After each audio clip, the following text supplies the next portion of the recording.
युवा शक्तीचा अवमान करणाऱ्यांचं करायचं काय?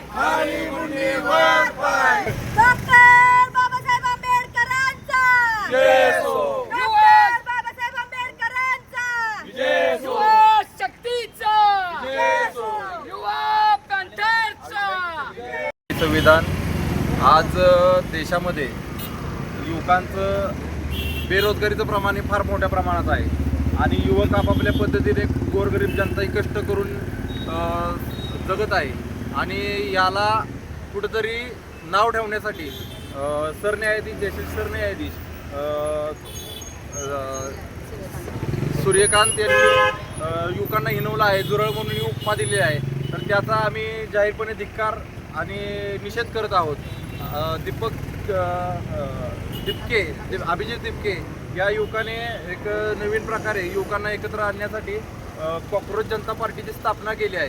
कॉक्रोच जनता पार्टी ही सर्वसामान्य युवकांची असून यामध्ये हिनवण्याचं काम हे सरन्यायाधीशांनी केलेलं आहे.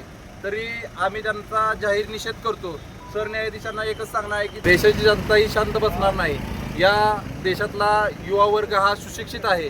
सुशिक्षित असून हा एकत्रीकरणाच्या आता सोबत चाललेला आहे. आम्ही सर्व युथ पॅन्थरच्या वतीने या देशातील युवक एकत्र करून या प्रस्तावित सरकारला पाडण्याचा इशारा देतोय. ठेवली आम्हाला नोकरीच्या संधी उपलब्ध करून दिल्या नाहीत. 15 लाख नोकऱ्या सांगितल्या होत्या. कुठेही नोकऱ्या, कुठेही रोजगार.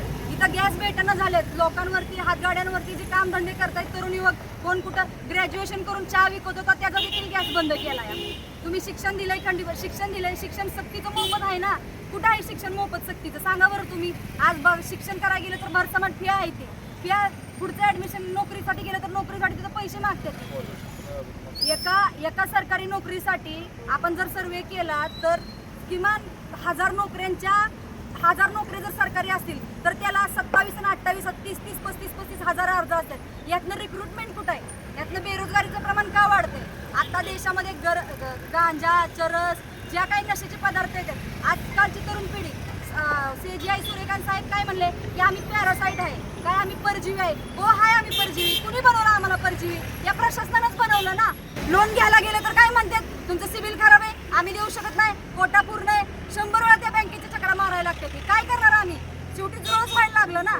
आम्हाला वाळवी नाही बनायचं. आम्ही किमान जुरळ तरी आम्हाला संपवलं त्यांनी. जुरळाचं काम काय असतं? खरकट साफ करणं. मग आम्ही ते तरी करतो ना. तुम्ही आमच्या वाटेला काय ठेवलंय? खरकटच ठेवलंय. तेवढंच साफ करतो. मग